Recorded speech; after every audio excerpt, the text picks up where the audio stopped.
الله الرحمن الرحيم الحمد لله رب العالمين والصلاة والسلام على رسوله النبي الكريم محمد وعلى آله وصحبه أجمعين ومن تبعهم بإحسان ودعا بدعوتهم إلى يوم الدين أما بعد فقال الله سبحانه وتعالى فأعوذ بالله من الشيطان الرجيم بسم الله الرحمن الرحيم اقرأ باسم ربك الذي خلق الإنسان من علق اقرأ وربك الأكرم الذي علم بالقلم علم الإنسان ما لم يعلم صدق اللہ العظیم. محترم ناظرین، السلام علیکم ورحمۃ اللہ وبرکاتہ. اس تفسیر کی سیریز میں آپ کا خیر مقدم ہے. جیسا کہ آپ جانتے ہیں کہ ہر منگل اور سنیچر کو آن لائن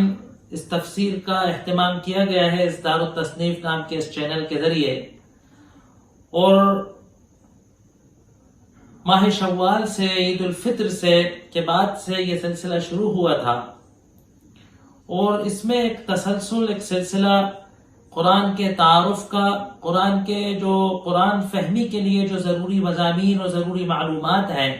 کچھ قرآن کی اصطلاحات تھیں، کچھ قرآن کی تاریخ اور کچھ قرآن کے اعجاز سے، کچھ قرآن کے تدوین سے، دیگر مختلف موضوعات سے متعلق کچھ باتیں اور علوم تھے، وہ بیان کرنے کی کوشش کی گئی. پھر الحمدللہ اللہ تبارک و تعالیٰ کی توفیق اور اس کی عنایت سے سورہ فاتحہ کے سلسلے میں بسم اللہ اور اعوذ باللہ اور سورہ فاتحہ کے سلسلے میں کچھ گفتگو کرنے کی توفیق ہوئی. اب انشاءاللہ آگے بڑھتے ہوئے تفسیر کا آغاز کیا جا رہا ہے. گزشتہ ہفتے جیسا کہ آپ جانتے ہیں کہ کچھ نیٹ ورک کے ایشو کی وجہ سے، کچھ ریکارڈنگ میں ایشو کی وجہ سے ایک تفسیر کا ناغہ ہو گیا تھا، اور گزشتہ ہفتے عید الاضحیٰ کی مصروفیتیں اور یا اس کی چھٹی کہہ لیں تو عید الاضحیٰ کی مصروفیت اور اس کی چھٹی کی وجہ سے وہ تفسیر نہیں رکھی گئی تھی. اب انشاءاللہ اللہ تبارک و تعالیٰ نے اگر چاہا تو اس تفسیر کے سلسلے کو پابندی سے جاری رکھا جائے گا. ایک سوال تھا کہ سورہ فاتحہ کے بعد اب تفسیر کہاں سے کی جائے. تو ایک ذہن میں تو بات آئی کہ تفسیر کو ترتیب سے کی جائے اور سورہ فاتحہ کے بعد سورہ بقرہ کو شروع کی جائے. لیکن جس طریقے سے آپ سے پہلے وعدہ کیا گیا تھا کہ کیونکہ سورہ بقرہ ایک طویل صورت ہے اور مدنی صورت ہے، اور اس کے اندر شریعت سے متعلق اور تاریخ یہود سے متعلق بڑی تفصیلی اور پیچیدہ باتیں آتی ہیں، اور تفسیر کے ابتدا میں جو شخص تفسیر کا مطالعہ شروع کر رہا ہے اس کی ابتدا میں بعض وقت وہ چیزیں بہت طویل اور گراں ہو جاتی ہیں. لہٰذا کچھ احباب سے مشورہ کرنے کے بعد یہ بات مناسب سمجھی گئی کہ ان صورتوں کی تفسیر پہلے کی جائے کہ جن کو ہم نماز میں پڑھا کرتے ہیں، جن کو ہم امام کے پیچھے مختلف اماموں کی تجوید میں سنا کرتے ہیں. ہم اپنی خود کی نوافل کے اندر اپنی خود کی جو نمازیں ہوتی ہیں اس میں پڑھا کرتے ہیں، تاکہ ہم کو معانی کا جب استحضار ہو، موضوعات و مفہوم کا جب استحضار ہو، تو نماز کی جو شان ہے، نماز کا جو لطف ہے، نماز کی جو ہماری روح پر نماز کا جو اثر ہونا چاہیے اس کے اندر اضافہ. تو سورہ عامہ کی پاروں کی تفسیر کرنے کا طے کیا گیا تھا. اب کہاں سے شروع کی جائے؟ تو ایک بات ذہن میں آئی کہ آغاز کے لیے وہیں سے شروع کیا جائے جہاں سے اللہ تبارک و تعالیٰ نے وحی کا سلسلہ شروع کیا تھا. تو اب اس عامہ پارے میں پہلے عامہ یتساءلون سے شروع کیا جائے یا کس صورت سے شروع کیا جائے، اور عام طور سے اس آخری پارے کے آخری پارے کا بھی جو آخری حصہ ہے بات کا، چھوٹی صورتوں والا، وہ عام طور سے ہمارے سبھی ساتھی ہم سب نمازوں میں اس کو، سنتوں اور نفلوں میں اس کو، سنن رواتبہ میں اور نفلوں میں اس کو پڑھنے کا اہتمام کرتے ہیں. تو اس کے مفہوم و معنی کی، اس کی تفسیر کو کرنے کی کوشش کی جا رہی. لہٰذا ایک تناسب کو دیکھتے ہوئے کہ جہاں سے اللہ تبارک و تعالیٰ نے شروع کیا تھا قرآن کا آغاز کیا تھا، وہیں سے ہم اس سلسلے کا بھی آغاز کریں گے. تو انشاءاللہ سورہ علق سے اس کو شروع کرنے کی کوشش کی جا رہی ہے. جیسا کہ آپ نے سنا ابھی کہ پہلی آیت تقریباً علماء کا اتفاق اور اجماع ہے اس پر کہ پہلی آیت جو اتری ہے قرآن کی وہ سورہ علق کی جو ابتدائی 5 آیتیں ہیں جو میں نے آپ کے سامنے ابھی تلاوت کی تھی، یہ آیتیں قرآن کی سب سے پہلے ہیں. ظاہری طور سے اب آپ کو یہ بات سمجھ آ گئی ہوگی کہ سورہ علق جو ہے وہ مکی سورت ہے. دیکھا جائے تو یہ سورت 2 حصوں میں منقسم ہے. ایک وہ ابتدائی 5 آیتیں، کہ جو آغاز قرآن میں نازل ہوئی ہیں. وحی کا جب آغاز ہوا ہے، غار حرا میں جب سب سے پہلے بار فرشتہ وحی لے کر آیا ہے، وہاں نازل. باقی سورت کا جو حصہ ہے وہ بھی مکے میں نازل ہوا ہے، لیکن وہ اس وقت نازل ہوا ہے کہ جب اسلام کی دعوت کو ایک عرصہ ہو گیا تھا، اور جب کہ اللہ کے رسول صلی اللہ علیہ وآلہ وصحبہ وسلم نے جہری دعوت کا آغاز کر دیا تھا. علی اعلان کھلم کھلا جو ہے قریش میں آپ نے دعوت شروع کر دی تھی، اور قریش کے جو مشرکین مکہ تھے، جو قریش کے سرداران تھے، جو شرک کے نظام کے چودھری تھے، انہوں نے آپ کی مد و جزر کے ساتھ، شدت کے ساتھ، پوری طاقت کے ساتھ آپ کی مخالفت شروع کر دی تھی. اسی مخالفت میں جو نمایاں کردار ہے، اس مخالفت کا جو نمایاں کردار ہے، حق کے سامنے، حق کے راستے میں، ہدایت کے راستے میں دیوار بننے کا جو کردار تھا وہ ابو جہل کا کردار تھا، اور ہدایت کو دنیا کے داعی حق کا جو کردار تھا وہ اللہ کے رسول صلی اللہ علیہ وسلم کا کردار تھا. تو جب مخالفت شروع ہوئی اور اسلام کو دبانے کا اور اس کو روکنے کی کوششیں کی گئی، تو اس سلسلے کا اس کے اندر یہاں ذکر ہے. یہ اس وقت کا بنا ایک داعی حق کا اور باطل پرست و داعی حق کے راستے میں روڑا بننے والے کے ایک کردار کا، ایک واقعے کو مضمون بنا کر اللہ تبارک و تعالی نے اس سورت کے اس دوسرے حصے کو پیش کیا ہے. جیسا کہ آپ جانتے ہیں، پہلے بھی ذکر ہوا تھا کہ اول ما نزل من القرآن، سب سے پہلے قرآن میں سے کیا نازل ہوا ہے. اس سلسلے میں علماء کی کچھ اختلافات ہیں، لیکن یہ بات تقریباً متفق علیہ اور مجمع علیہ ہے کہ سب سے پہلی وحی جو فرشتہ وحی جبریل علیہ السلام غار حرا کے اندر لے کر آئے تھے وہ یہ آیا ہے. لہٰذا یہ مناسب سمجھتے ہیں کہ ان آیات کی تفسیر کرنے سے پہلے، ان آیات کے مفہوم و ترجمہ کرنے سے پہلے اس حدیث پر کچھ گفتگو ہو جائے جس میں آغاز وحی کا تذکرہ ہے. حضرت عائشہ صدیقہ رضی اللہ عنہ کی تفصیلی حدیث ہے جو مسند احمد ابن حنبل اور شیخین سے مراد امام بخاری رحمۃ اللہ علیہ اور امام مسلم رحمۃ اللہ علیہ، یہ دونوں میدان حدیث میں وہ پائے کے امام مانے جاتے ہیں کہ ان کو شیخین کہا جاتا ہے، یہ فن کے ماہر ہیں. اور یہ دونوں حضرات یعنی امام بخاری رحمۃ اللہ علیہ اور امام مسلم رحمۃ اللہ علیہ کسی روایت پر اگر اتفاق کر لیں اور دونوں اپنی اپنی کتابوں میں اس روایت کو نقل کریں تو وہ حدیث کی کیٹیگری میں سب سے معتبر ترین، سب سے قوی ترین روایات مانی جاتی ہیں، وہ کہ جو شیخین پر جن کی روایت میں، جن کی تخریج میں، جن کو اپنی کتاب پہ پیش کرنے میں شیخین متفق ہو. حالانکہ کسی ایک کتاب میں آ جانا بھی کسی روایت کے مستند ہونے کے لیے، معتبر ہونے کے لیے، اس پر اعتماد کرنے کے لیے کافی ہوتا ہے، لیکن کوئی حدیث ان دونوں کتابوں میں متفق ہو تو حدیث کی کیٹیگری بہت بڑھ جاتی. تو یہ روایت مسند احمد بن حنبل میں اور شیخین میں موجود ہے، اور پھر دیگر کتابوں میں تو خیر ہے ہی ہے، سیرت کی کتابوں میں موجود ہے کہ کس طریقے سے آغاز وحی ہوا. تو حضرت عائشہ فرماتی ہیں کہ سب سے پہلے وحی کا جب آغاز ہوا تو آپ کو کیا ہوا؟ الرؤیا الصالحہ، اول ما کان الرؤیا الصالحہ،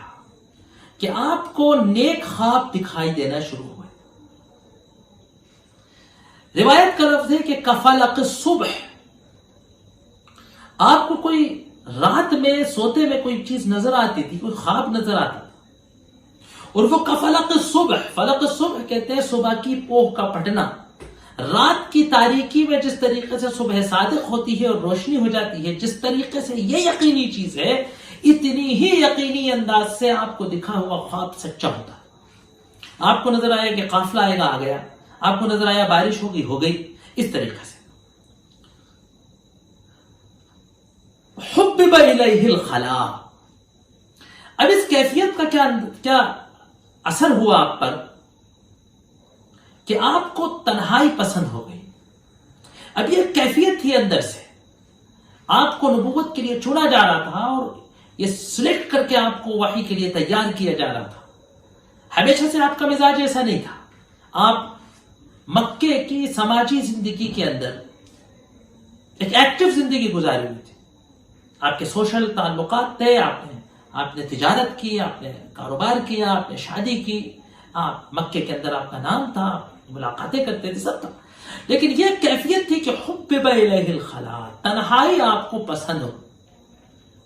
تفکر کا دور آپ پر غالب ہو گیا، کائنات کے تعلق سے، خالق کائنات کے تعلق سے آپ پر غور و تدبر آپ پر یہ غالب آ گیا، کیونکہ اتنا تو آپ کو کلیئر ہو گیا تھا کہ جو قریش جس دین پر ہیں، قریش جس مذہب پر ہیں، قریش جس عقیدے پر ہیں، شرک کا جو عقیدہ ہے یہ مناسب نہیں ہے، اس لیے آپ نے کبھی شرک نہیں کیا۔ سیرت نگاروں نے اس بات کی صراحت کی کہ آپ نے کبھی شرک نہیں کیا۔ تو آپ غار حرا، مکے کے دامن میں ایک پہاڑ ہے حرا نام کا، آپ اس حرا میں ایک بلند مقام پر ایک گفا تھی، غار، اس میں آپ جا کر بیٹھ جاتے، اپنے ساتھ کھانے پینے کا سامان لے جاتے، ستو لے جاتے، اور اس غار میں بیٹھ کر تفکر کرتے، تدبر کرتے، اس غار کے باہر نکل کر کبھی کھلے آسمان کے نیچے اللہ کی کائنات پر، اللہ کی تخلیق پر، اللہ کی قدرت پر، اس سناٹے کے اندر آپ اپنی فکر کی جولانی میں خدا کو تلاش کرتے تھے، تدبر کرتے تھے، غور کر رہے تھے حقیقت کائنات پر، حقیقت امری پر، ہے نا، کہ حقیقت نفس الامری کیا ہے، اس پر آپ غور کرتے تھے۔ جب سامان ختم ہو جاتا، کھانے پینے کا سامان ختم ہو جاتا، تو روایت میں آتا ہے کہ خدیجہ کے پاس واپس آتے، پہاڑ سے اتر کر شہر آتے، خدیجہ کے پاس آتے، اور پھر کچھ اپنا ساز و سامان لیتے، اپنا توشہ لیتے، اور پھر لمبے عرصے کے لیے چلے جاتے۔ يتعبد الليالي زوال يتحنث فيها ليالي ذوات العدد، اس عبارت سے ایک بات پتہ چلتی ہے کہ تحنث کہتے ہیں عبادت کرنے کو، اعتکاف کے انداز میں، لیالی ذوات العدد کہ کئی راتوں کی، یہ بھی مطلب ہو سکتا ہے کہ کوئی مخصوص راتوں، جیسے کہ رمضان المبارک کا مہینہ، اس طریقے سے آپ وہاں رہتے تھے۔ اسی طریقے سے آپ ایک دن وہاں تھے کہ وحی کا آغاز ہوا، کہ فرشتہ وحی رات کے اندھیرے کے اندر، اب آپ تصور کیجیے ذرا سا، تنہائی ہے ایک دم، رات کی تاریکی ہے، غار کے اندر آپ تشریف فرما ہے، کوئی آدمی آدمزاد وہاں ہے نہیں، اچانک غار کے اندر ایک انسان، ایک آدمی اچانک نمودار ہو جاتا ہے۔ اب کوئی شخص آتا ہے، کھٹپٹ ہوتی ہے، آواز دیتا ہے، اچانک نمودار ہو گیا۔ تو جبریل علیہ السلام آپ کے پاس اچانک آ کر کھڑے ہو جاتے ہیں، انسانی بشری صورت کے، اور آپ سے کہتے ہیں کہ اقرا، یہ وہ آیتیں ہیں، یہاں سے اس آیتوں کا آغاز ہوتا ہے، اقرا، پڑھو۔ اب بعض علماء کرام نے، مفسرین نے لکھا ہے کہ ان کے پاس ایک دستاویز تھی، یہ آیات، یہ پانچوں آیتیں ایک ریشم کے قطعے پر، ایک ریشمی کپڑے کے اوپر لکھی ہوئی تھی، اور جیسا کہ قرآن نے دوسری جگہ پہ بتایا ہے نا، کہ رسولا امیا، کہ آپ امی تھے، ہے نا، اور امی کسے کہتے ہیں؟ عام طور سے لوگوں میں روانی میں ہم امی کا ترجمہ کہتے ہیں. یہ بات واضح ہونا چاہیے کہ امی میں امی کہتے ہیں ان پڑھ کو. ہم لوگ اردو میں روانی کے اندر غلط العوام نے اس کو ان پڑھ کر دیا ہے. وہ ہے ان پڑھ، جو پڑھ نہیں سکتا. دیکھیے ان پڑھ میں اور جاہل میں بہت فرق ہے. عرب امی ہوتے تھے، ان پڑھ ہوتے تھے، لکھ نہیں سکتے تھے، لیکن بڑے بڑے شاعر ہوتے تھے، بڑے بڑے حکما ہوتے تھے، بڑے بڑے خطبہ ہوتے تھے، بڑے بڑے صاحب فکر لوگ ہوتے تھے، تجربے کار ہوتے تھے، حکمت و دانائی کی باتیں کرتے تھے. لوگ ان سے تجربے لینے آتے تھے، لیکن ان کو پڑھنا نہیں آتا تھا، اور خاص طور سے لکھنا نہیں آتا. امی کہتے ہیں خاص طور سے اس کو جس کو لکھنا نہ، یا لکھی دستاویز کو جو پڑھ نہ سکتا. تو آپ کو اللہ نے امی بنایا تھا. کیوں؟ کیونکہ آپ کی قوم بھی امی تھی. اگر آپ کو لکھنا آتا ہوتا تو وہ بہت آسانی سے یہ کہہ دیتے کہ یہ قرآن آپ نے خود لکھا ہے، یا آپ نے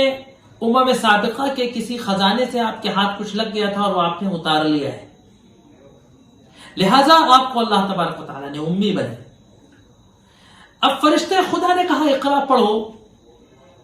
اور بعض روایات کے اعتبار سے وہ ریشم کی دستاویز جس پر یہ آیات لکھی تھی وہ کاغذ سامنے رکھ دیا کہ پڑھو. آپ نے فرمایا کہ ما انا بقارئ، میں پڑھنے والا نہیں ہوں، مجھے پڑھنا نہیں آتا ہے، میں ان لوگوں میں سے نہیں ہوں کہ جو پڑھتے ہیں. فضمنی، بس فرشتے نے کیا کیا کہ آپ کو چمٹا لیا، بھینچ لیا ایک دم. غطتاً شدیدتاً، کس کے فرشتے نے مجھے بھینچا. حتی بلغ منی الجہد، یہ عربی کی ایک اصطلاح ہے. حتی بلغ منی الجہد یعنی کسی چیز میں آخری اسٹینگ تک چلا. حتی بلغ منی الجہد، یہاں تک کہ میری قوت برداشت کی انتہا ہو گئی، انتہائی مشقت میں ڈوبتا ہے میں. یعنی میں جتنی کس کی بھینچ کو برداشت کر سکتا تھا اس کے آخری حد تک کا مجھے بلغ منی الجہد، آخری حد کی محنت مجھے ملی. پھر اس نے مجھے چھوڑا اور کہا اقرا پڑھو. میں نے وہی کہا ما انا بقارئ، مجھے پڑھنا نہیں آتا. پھر فرشتے نے بھینچا، وہی لفظ کہ حتی بلغ منی الجہد، سخت. پھر وہی جواب دیا، چھوڑ کر کہا کہ اقرا پڑھو، تو کہا ما انا بقارئ. تیسرے بار بھینچا فرشتے نے، اور چھوڑنے کے بعد کہا اقرأ باسم ربک الذی خلق، خلق الانسان من علق، اقرأ وربک الاکرم الذی علم بالقلم علم الانسان ما لم یعلم. اقرأ پڑھو، اپنے اس رب کے نام سے پڑھو، اپنے اس رب کے نام کے ساتھ پڑھو، اپنے اس نام کے رب کے نام کی برکت سے پڑھو کہ جس نے پیدا کیا ہے. خلق الانسان من علق، اس نے انسان کو ایک خون کے ٹکڑے سے، ایک خون کے لوتھڑے سے پیدا کیا ہے. اقرأ وربک الاکرم، پڑھو، تمہارا رب بڑا کریم ہے، تمہارا رب بڑا مہربان ہے. الذی علم بالقلم، اتنا مہربان ہے کہ اس نے قلم سے سکھایا ہے. اور علم الانسان ما لم یعلم، سکھایا انسان کو وہ ہے جو وہ جانتا نہیں تھا. یہ آیات فرشتے نے پڑھوائی. روایت میں آتا ہے کہ اس کے بعد جو ہے آپ وہاں سے نکلے، یترعد فرائض، کہ آپ کے رونگٹے تھرا رہے. فرائض کہتے ہیں یہ شانوں کے پیچھے کی جگہ کو. جب انسان کسی انتہائی خوف کے عالم میں ہوتا ہے، گھبراہٹ میں ہوتا ہے، تو اس کے جسم کے یہ گوشت کا یہ حصہ لرزنے لگتا ہے. حضرت خدیجہ کے پاس گئے گھر، تھر تھراتے ہوئے، مجھے کپ کپاتے ہوئے گھر کے اندر گھسے، زملونی زملونی. زملہ عربی میں کہتے ہیں لحاف کے اندر لپیٹ دینا. زملونی، مجھے لپیٹ دو. آپ کو لحاف کے اندر لپیٹ دیا گیا. آپ پر لحاف ڈال دیا گیا۔ اب یہاں یہ حکمت سامنے آتی ہے، سیرت نگار جب ہم سیرت پڑھتے ہیں تو ہمیں تعجب ہوتا ہے کہ سرور کائنات محمد صلی اللہ علیہ وآلہ وصحبہ وسلم عرب کے نامور سرداروں، سردار عبد المطلب جو قریش کے بے تاج سردار تھے، ان کے پوتے، آپ نے عرنون جوانی میں اللہ تبارک و تعالیٰ نے آپ سے 15 سال بڑی عمر کی عورت حضرت خدیجہ کو آپ کے رشتہ ازدواج کے لیے چنا، کیونکہ محمد علیہ الصلوۃ والسلام، محمد صلی اللہ علیہ وسلم ایک نوجوان، عام نوجوان نہیں تھے کہ ان کے لیے ہے نا کہ ایک کم سن دوشیزہ ان کی نکاح میں آنا چاہیے تھی۔ آپ کا انتخاب تو مقام نبوت ختم رسالت کے لیے کیا گیا تھا۔ اب یہ رول تھا کہ حضرت خدیجہ کو، جس رول کو ادا کرنے کے لیے جس اللہ تبارک و تعالیٰ نے حضرت خدیجہ کا آج اس دن سے 15 سال پہلے انتخاب کیا تھا، حضرت خدیجہ نے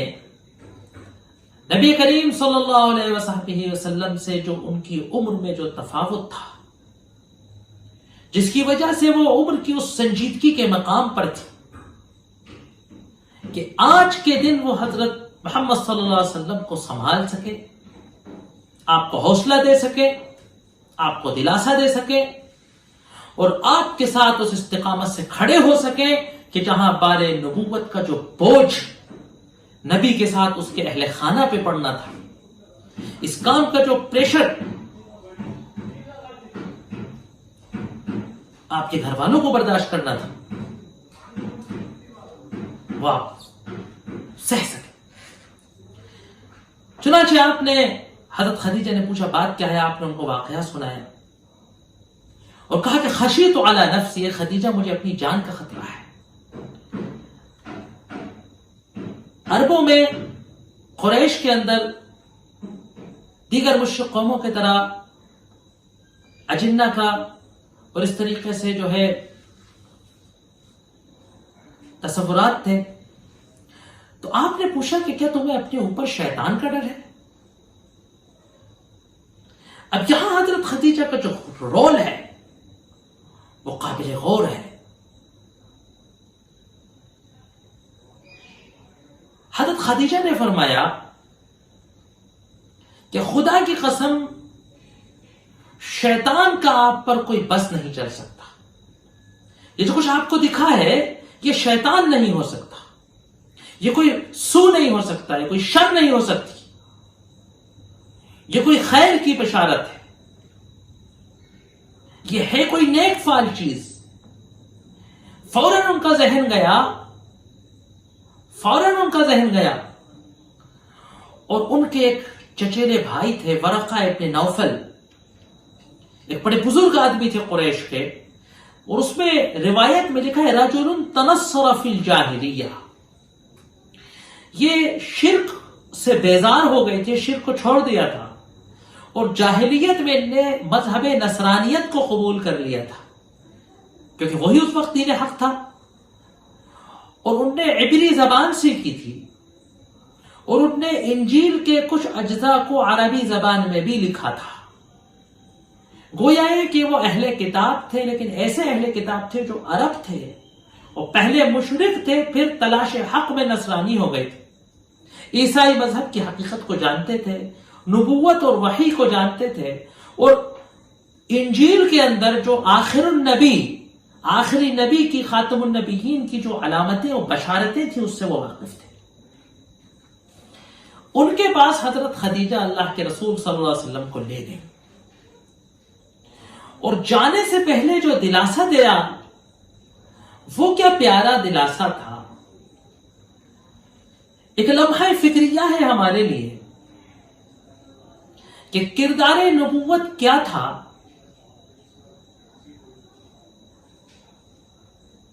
کہ کیا کردار تھا جس کے لیے اللہ تبارک و تعالیٰ نے داعی حق کو چنا تھا، اور جب تک داعی حق کا یہ کردار نہیں ہوگا اس کی دعوت میں اثر نہیں ہوگا۔ آپ نے، حضرت خدیجہ نے فرمایا بے شک انک لتصل الرحم، آپ رشتہ داری کا خیال کرتے ہیں، وتصدق الحدیث، سچی گفتگو کرتے ہیں، سچ بولتے ہیں، وتعین علی نوائب الحق، آپ نوائب حق پر تقسم البعد، آپ حق پر لوگوں کا ساتھ دیتے ہیں۔ ایک روایتوں میں کہ تحمل الکل، بوجھ اٹھاتے ہیں، وتقر الضیف، مہمان نوازی کرتے ہیں، آپ پر شیطان کا کوئی خیال نہیں۔ دیکھیے کیا بات ہے کہ آپ اس سچائی کے، حق پسندی کے اس کردار پر ہیں، اس کیریکٹر کے ماہر لکھے کہ لن یخزیک اللہ ابدا، اللہ کبھی آپ کو رسوا نہیں کر سکتا، اللہ کبھی شیطان کو آپ پر مسلط نہیں کر سکتا۔ اور اس کے بعد وہ پھر آپ کو جو ہے، اس کے بعد وہ پھر آپ کو ورقہ ابن نوفل کے پاس لے گئے، اور پھر کہنے لگی ورقہ ابن نوفل کے پاس، اور کہا کہ چچا ابن اخیک، ذرا آپ اپنے بھتیجے سے سنیے تو کیا کہتا ہے۔ ورقہ ابن نوفل نے پوچھا ما ترى یا ابن اخی، اے میرے بھتیجے، عربوں کا ایک رواج تھا کہ وہ ہر کم عمر کے نوجوان کو بھتیجا کہتے تھے، کیونکہ وہ مانتے تھے کہ سب عرب بھائی ہیں اور ہر نوجوان میرا بھتیجا ہے، یہ ان کا ایک انداز کلام تھا۔ تو قص علیہم، آپ نے ان کو اپنا پورا قصہ سنایا، وحی کا پورا مطلب سنایا، یہ آیات بتائیں کہ یہ ہوا۔ آپ نے بڑا دلاسا دیا اور کہا کہ یہ وہی ناموس ہے، یہ وہی فرشتہ ہے کہ جو موسیٰ کے پاس آتا تھا، بعض روایتوں میں کہ جو عیسیٰ کے پاس آتا تھا، یہ وہی کلام ہے جو عیسیٰ کے پاس آتا تھا۔ اور انہوں نے دلاسا دیا اور کہا کہ خدیجہ، یہ تو وہ نبی یہ منتظر ہے، یہ تو وہ نبی یہ منتظر ہے کہ جس کا بنی اسرائیل کی کتابوں میں، آسمانی کتابوں میں، تورات اور انجیل میں، کتاب اللہ میں جس کا تذکرہ ہے۔ اب یہاں میں نے کہا کہ اس روایت میں دو چیزیں لمحہ فکریہ کی تھی۔ ایک تو یہ حضرت خدیجہ کی جو گواہی ہے سرور کائنات محمد صلی اللہ علیہ وآلہ وصحبہ وسلم کے بارے میں، ہمارے یہودی مستشرق جو اس عظیم سیرت کے اندر انگلیاں اٹھانے کی کوشش کرتے ہیں، کیچڑ اچھالنے کی کوشش کرتے ہیں، ان کی گواہیاں، ان کی تحقیقیں رتی کی ٹوکری سے بھی اگر کوئی گندی چیز ہوتی ہو تو وہاں ڈالنے کے لائق ہے، کیونکہ ایک ایسی صداقت، ایک ایسی شہادت کہ جو شریک حیات اللہ کے رسول صلی اللہ علیہ وآلہ وصحبہ وسلم کی زندگی، اس دعوت کی کہ جب اس پیغام کو لے کر آپ غار حرا سے اترے اور حضرت خدیجہ کو بتایا کہ میرے ساتھ ایسا ہوا، تو انہوں نے آپ پر ایمان لیا، اور ایمان لائی تو لائی کیا لائی کہ گواہی دی اس بات کی کہ تم اس کردار کے آدمی ہو کہ تم سچ بولتے ہو، تم نیک ہو، تم غریبوں کی مدد کرتے ہو، تم رشتہ داریوں کا خیال رکھتے ہو، تم مہمان نوازی کرتے ہو، تم اعلیٰ کردار کے حامل ہو۔ بیوی سے زیادہ انسان کے راز کو، بیوی سے زیادہ اس کی شخصیت کی حقیقت کو، اس کے کردار کو پہچاننے والا دنیا میں کوئی نہیں ہوتا۔ دوسروں کے سامنے انسان صداقت کا، سچائی کا، ایمانداری کا، دیانتداری کا لبادہ ہو سکتا ہے، لیکن شریک حیات، اور وہ بھی ایسی شریک حیات کہ جس کو ساتھ رہتے ہوئے 15 سال ہو گئے ہوں، اور وہ بھی کوئی ایسی ناسمجھ ہے، کوئی ایسی ناسمجھ کمر نادان سی لڑکی نہیں کہ جو اپنے شوہر سے مرعوب ہو چکی ہو، آپ سے زیادہ عمر کی عورت، حکیم و حازم عورت، پیسے والی عورت، بزنس والی عورت ہے نا،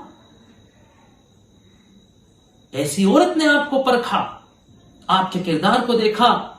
اور 15 سال زندگی گزارنے کے بعد آپ کے کردار کے بارے میں، آپ کی حقیقت کے بارے میں، آپ کی شرافت کے بارے میں یہ گواہی اس بات کی دلیل ہے کہ اس سے زیادہ سچا، اس سے زیادہ صداقت والا کوئی دنیا میں کیریکٹر نہیں تھا۔ اسی طریقے سے جب یہ دعوت گھر سے باہر نکلی، حضرت ابو بکر صدیق رضی اللہ عنہ، حضرت ابو بکر صدیق رضی اللہ عنہ جو آپ کے دوست تھے، بچپنے کے ساتھی تھے، بچپنے کے ساتھی سے زیادہ کوئی رازوں کا حامل نہیں ہوتا، ان پر جب پہلی بار دعوت ہو،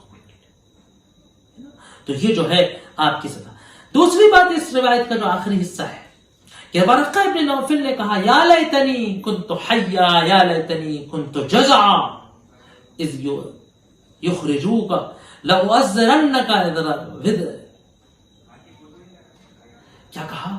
کاش میں زندہ ہوتا، کاش میں جزع نوجوان ہوتا اس وقت جب یہ تمہیں نکالیں گے یہاں سے، میں تمہاری ایسی مدد کرتا کہ لوگ دیکھتے کہ مدد کرنا کسے کہتے ہیں۔ آپ بڑے بھولے پن سے آپ نے پوچھا اب مخرجیہ ہوں؟ اے چچا، عبد المطلب کا پوتا کہ جس کو ہر ایک امین و صادق کہتا تھا، ارے محمد آؤ، ارے محمد آؤ، کیا یہ مجھے نکال دیں گے؟ ورقہ ابن نوفل نے کہا ہاں بیٹا، کوئی آج تک دنیا میں ایسا نہیں ہے کہ جو اس دعوت کو لے کر نہ کھڑا ہوا ہو مگر کہ زمانہ اس کا دشمن نہ ہو گیا ہو۔ تو یہ بات پتہ چلی کہ یہ دعوت پھولوں سے بڑا پھولوں کا سیج اور پھولوں کا ہار نہیں ہے، یہ کانٹوں کا تاج ہے۔